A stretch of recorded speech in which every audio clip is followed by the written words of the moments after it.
കേരളത്തിലെ CPM-ഉം ഏകദേശം പശ്ചിമ ബംഗാളിലെ CPM-ന്റെ അടുത്തെത്തി നിൽക്കുകയാണ്.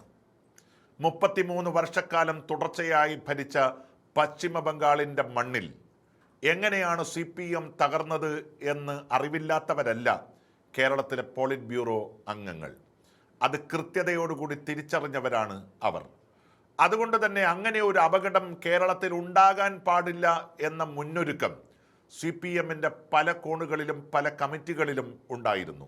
പക്ഷേ നിർഭാഗ്യവശാൽ 2 വട്ടം അധികാരം കൈയാളിയ CPM, അതിൻ്റെ നായകനായി പ്രവർത്തിച്ച പിണറായി വിജയൻ, അദ്ദേഹത്തിന് യാതൊരു തിരിച്ചറിവും ഇല്ലാതെ പോയി. പിണറായി വിജയൻ പറയുന്നതെന്തും ആപ്തവാക്യമായി കണ്ട് അദ്ദേഹത്തിന് സകല പിന്തുണയും നൽകിയ CPM-ന്റെ സംസ്ഥാന സെക്രട്ടറി MV ഗോവിന്ദൻ മാഷാവട്ടെ അതിനേക്കാളും ഒരു പടി മുന്നിൽ നിന്നുകൊണ്ടാണ് ഇത്തരം തെറ്റായ പ്രവർത്തനങ്ങൾക്ക് നായകത്വം നൽകിയത്. ഞാനിത് പറയാനുള്ള കാരണം, ഇന്നൊരു പുതിയ പാർട്ടി കേരളത്തിൽ പിറവി കൊള്ളുന്നതിനെ കുറിച്ചിട്ടുള്ള ചർച്ചകൾ അങ്ങ് പയ്യന്നൂരിൽ ഉണ്ടായി. കേരളത്തിൻ്റെ വടക്കൻ മേഖലകളിലാണ് CPM-ന്റെ ഏറ്റവും പ്രധാനപ്പെട്ട കേന്ദ്രങ്ങളെല്ലാം സ്ഥിതി ചെയ്യുന്നത് എന്ന് നമുക്കറിയാം. മലബാറിലെ കമ്മ്യൂണിസ്റ്റ് പാർട്ടിയുടെ ശക്തിയാണ് കേരളത്തിലാകെ CPM-നെ വളർത്തിയെടുത്തത്. മറ്റൊരർത്ഥത്തിൽ പറഞ്ഞാൽ അധികാരത്തിലേക്ക് CPM-നെ കൊണ്ടുവരുമ്പോൾ അതിന് അകമ്പടി സേവിക്കാൻ ഏറ്റവും കൂടുതൽ MLA-മാരെ സ്പോൺസർ ചെയ്തിരുന്നത് വടക്കേ മലബാറിലെ പ്രധാനപ്പെട്ട മണ്ഡലങ്ങളായിരുന്നു. ആ മണ്ഡലങ്ങളാണ് ഈ തെരഞ്ഞെടുപ്പിൽ കടപുഴകി വീണത്, പ്രത്യേകിച്ച് പയ്യന്നൂരും തളിപ്പറമ്പും. പയ്യന്നൂരിൽ അങ്ങനെ ഒരു കടപുഴക്കൽ ഉണ്ടായപ്പോൾ അതിന് കാരണമായി മാറിയത് അവിടുത്തെ MLA-യുടെ തെറ്റായ പ്രവർത്തനങ്ങളാണ്. അവിടെ ഉണ്ടായിരുന്ന രക്തസാക്ഷിയുടെ പേരിൽ പിരിച്ചെടുത്ത പണം സ്വന്തം പോക്കറ്റിൽ നിക്ഷേപിക്കാൻ പയ്യന്നൂരിൻ്റെ MLA TI മധുസൂദനൻ ശ്രമിച്ചു എന്ന ഗുരുതരമായ ആരോപണമാണ് അന്ന് കുഞ്ഞികൃഷ്ണൻ ഉപയോഗിച്ചത്, അന്ന് കുഞ്ഞികൃഷ്ണൻ മുന്നോട്ട് വെച്ചത്. അതേ വി കുഞ്ഞികൃഷ്ണന്റെ നേതൃത്വത്തിൽ പയ്യന്നൂരിൽ നിന്നൊരു യോഗം ചേർന്നു. ആ യോഗത്തിൽ വെച്ച് അവർ തീരുമാനിച്ചിരിക്കുന്നത് പുതിയ ഒരു രാഷ്ട്രീയ പാർട്ടി ഉണ്ടാക്കാനാണ്. സത്യത്തിൽ ഐക്യ ജനാധിപത്യ മുന്നണി വി കുഞ്ഞികൃഷ്ണന് പിന്തുണ നൽകുമ്പോൾ പയ്യന്നൂർ സീറ്റ് RSPക്ക് നൽകിയതാണ്. RSPയുടെ ഭാഗമായിട്ടാണ് അന്ന് കുഞ്ഞികൃഷ്ണന് പയ്യന്നൂരിലെ സീറ്റ് UDF നൽകിയതും. പക്ഷേ RSPയിൽ ചേരാൻ കുഞ്ഞികൃഷ്ണൻ വിമുഖത കാട്ടുകയാണ്. അതിന് പകരം അദ്ദേഹത്തോടൊപ്പം പ്രവർത്തിച്ച, അന്ന് അദ്ദേഹത്തിന് പിന്തുണ നൽകിയ, കേരളത്തിൽ ഉടനീളമുള്ള ഇടതുപക്ഷ മനസ്സ് ഉള്ള ഒരുപാട് ആളുകൾ ഇന്ന് പുതിയ പാർട്ടി രൂപീകരണ യോഗത്തിൻ്റെ ആലോചനാ യോഗത്തിൽ പങ്കെടുക്കുകയുണ്ടായി. പുതിയ പാർട്ടി രൂപപ്പെടുകയാണ്. കേരളത്തിൻ്റെ ചരിത്രം എടുത്തു പരിശോധിച്ചാൽ ആദ്യത്തെ കമ്മ്യൂണിസ്റ്റ് പാർട്ടി CPI ആണ്. അതിനുശേഷമാണ് CPM പിറവി കൊണ്ടത്. പിന്നീട് കേരളത്തിൽ CPM-നകത്തോ CPI-ക്കകത്തോ വലിയ പ്രശ്നങ്ങളൊന്നും ഉണ്ടായില്ല. പിന്നീടാണ് കേരം തിങ്ങും കേരള നാട്ടിൽ KR ഗൗരി ഭരിച്ചിടും എന്ന മുദ്രാവാക്യം കേരളമാകെ മുഴങ്ങിയത്. സർ CP-യുടെ പോലീസുകാരൻ്റെ ലാത്തിക്ക് ബീജാപാപം ചെയ്യാനുള്ള കഴിവുണ്ടായിരുന്നുവെങ്കിൽ ആയിരക്കണക്കിന് ലാത്തിക്കുഞ്ഞുങ്ങളെ പ്രസവിക്കുമായിരുന്നു എന്ന് CPM പ്രസംഗിച്ച് നടന്ന അതേ ഗൗരിയമ്മ. ആ ഗൗരിയമ്മയ്ക്ക് വാർദ്ധക്യം ബാധിച്ചപ്പോൾ പുറംകാലുകൊണ്ട് തട്ടിയെറിഞ്ഞു CPM. അന്ന് അവർ രൂപീകരിച്ച രാഷ്ട്രീയ പ്രസ്ഥാനമാണ് JSS. അതുപോലെ തന്നെ മറ്റൊരു ഘട്ടത്തിൽ പൊന്നു ചായ്ക്കുന്ന മരമായാലും പുരക്കുമീതെ ചാഞ്ഞാൽ വെട്ടിമാറ്റണം എന്ന് പറഞ്ഞുകൊണ്ട് CPM വെട്ടിമാറ്റിയത് MV രാഘവനെയാണ്.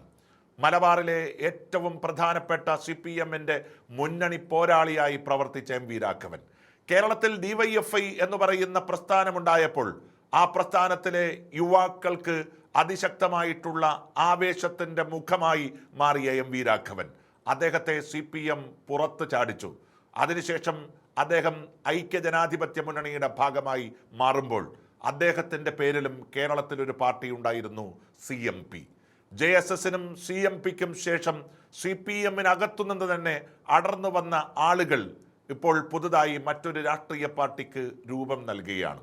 ഈ പാർട്ടി കണ്ണൂർ ജില്ലയിൽ എന്തു മാറ്റങ്ങൾ ഉണ്ടാക്കും എന്നാണ് പ്രബുദ്ധ കേരളം വളരെ കൗതുകത്തോടുകൂടി കാത്തു നിൽക്കുന്നത്. പക്ഷെ ഒരു കാര്യം ശ്രീ വി കുഞ്ഞികൃഷ്ണനോട് സൂചിപ്പിക്കട്ടെ, ഒരു പാർട്ടി ഉണ്ടാക്കി പ്രവർത്തിക്കാനുള്ള ശക്തിയൊക്കെ അങ്ങേക്കുണ്ടോ എന്നുള്ളത് ഒരു സംശയമാണ്. MLA ആയി തെരഞ്ഞെടുക്കപ്പെട്ടതിന് ശേഷം അങ്ങയുടെ പ്രവർത്തന പദത്തിൽ ചില തെറ്റായ കീഴ്വഴക്കങ്ങൾ കാണാൻ നമുക്ക് സാധിച്ചിട്ടുണ്ട്. ശ്രീ രമേശ് ചെന്നിത്തലയോടൊപ്പം അദ്ദേഹത്തിൻ്റെ വസതി സന്ദർശിച്ചതിന് ശേഷം നടത്തിയ വാർത്താ സമ്മേളനത്തിൽ രമേശ് ചെന്നിത്തലയെ തിരുത്തിക്കൊണ്ട് താങ്കൾ പറഞ്ഞു താൻ ഇപ്പോഴും കമ്മ്യൂണിസ്റ്റാണ് എന്ന്. പിന്നീട് നടന്ന നിരവധി അഭിമുഖങ്ങളിലും അത് താങ്കൾ ആവർത്തിക്കുകയുണ്ടായി. പക്ഷെ ഒരു കാര്യം താങ്കൾ ഓർമ്മിക്കണം, തളിപ്പറമ്പ് മണ്ഡലത്തിൽ നിന്ന് വിജയിച്ച ഗോവിന്ദൻ മാഷക്ക് എഴുന്നേറ്റ് നിന്ന് കൈകൊടുക്കാൻ ശ്രീ പിണറായി വിജയൻ തയ്യാറായി. പക്ഷെ താങ്കൾ കൈകൊടുക്കാൻ പോയപ്പോൾ പിണറായി വിജയൻ എഴുന്നേറ്റില്ല എന്ന് മാത്രമല്ല, താങ്കൾക്ക് ഹസ്തദാനം നൽകാനും തയ്യാറായില്ല. അതിനർത്ഥം CPM-നകത്തെ ഏറ്റവും പ്രധാനപ്പെട്ട ശത്രുപക്ഷത്ത് നിൽക്കുന്ന വ്യക്തി കുഞ്ഞികൃഷ്ണൻ തന്നെയാണ്. ആ കുഞ്ഞികൃഷ്ണൻ പയ്യന്നൂർ നിയമസഭാ നിയോജക മണ്ഡലത്തിൽ വിജയിച്ചത് കേരളത്തിലെ മറ്റേതെങ്കിലും CPM പ്രവർത്തകന്മാരുടെ പിന്തുണ കൊണ്ട് മാത്രമല്ല, പയ്യന്നൂർ എല്ലാ അർത്ഥത്തിലും തിരിച്ചുപിടിക്കണം എന്നാഗ്രഹിച്ച് എത്രയോ കാലമായി ആട്ടും തുപ്പുമേറ്റ് ജീവിക്കേണ്ടി വന്ന ആ മണ്ഡലത്തിലെ കോൺഗ്രസിൻ്റെയും ഐക്യജനാധിപത്യ മുന്നണിയുടെയും പ്രവർത്തകന്മാരാണ്. അവരുടെ പിന്തുണ കൊണ്ടാണ്, അവർ ബൂത്തിലിരുന്നത് കൊണ്ടാണ്, അവർ മുദ്രാവാക്യം വിളിച്ചത് കൊണ്ടാണ്, അവരുടെ പ്രവർത്തന പന്ഥാവിലൂടെയാണ് അങ്ങ് ആ മണ്ഡലത്തിൽ MLA ആയി മാറിയത്. ഈ കാര്യം ഒരിക്കൽ കൂടി അങ്ങ് ഓർമ്മിക്കണം. കാരണം അങ്ങയുടെ മനസ്സിൽ ഇപ്പോഴും നിറഞ്ഞു നിൽക്കുന്ന ചില തെറ്റായ പ്രവണതകളുണ്ട്. അത് മാറ്റണം. കാരണം അവിടുത്തെ കോൺഗ്രസിനെയും UDF-നെയും മുഖവിലക്കെടുക്കാതെ മുന്നോട്ട് പോയാൽ അത് അപകടകരമായിട്ടുള്ളൊരു ഭാവി അങ്ങയ്ക്ക് മുമ്പിൽ വരച്ചുണ്ടാക്കുക തന്നെ ചെയ്യും. അതുകൊണ്ട് പുതിയ പാർട്ടി ഉണ്ടാക്കുക എന്നതിനേക്കാളും മെച്ചം UDF-ലെ ഏതെങ്കിലും ഒരു രാഷ്ട്രീയ പാർട്ടിയുടെ ഭാഗമായി പ്രവർത്തിക്കുക എന്നുള്ളതാണ്. അതുമല്ലെങ്കിൽ അവിടുത്തെ കോൺഗ്രസ് പ്രവർത്തകന്മാരെ ഹൃദയത്തോട് ചേർത്ത്, ഐക്യജനാധിപത്യ മുന്നണിയുടെ പ്രവർത്തകന്മാരെ ഹൃദയത്തോട് ചേർത്ത് സർവതന്ത്ര സ്വതന്ത്രനായിട്ടുള്ള ഒരു MLA ആയി പ്രവർത്തിക്കുക എന്നുള്ളതാണ്. ഒരു രാഷ്ട്രീയ പാർട്ടി രൂപീകരിക്കുക എന്നുള്ളത് ഒരു പുസ്തകം പ്രകാശനം ചെയ്യുന്നത് പോലെ അത്ര എളുപ്പമുള്ള ഒരു കാര്യമല്ല.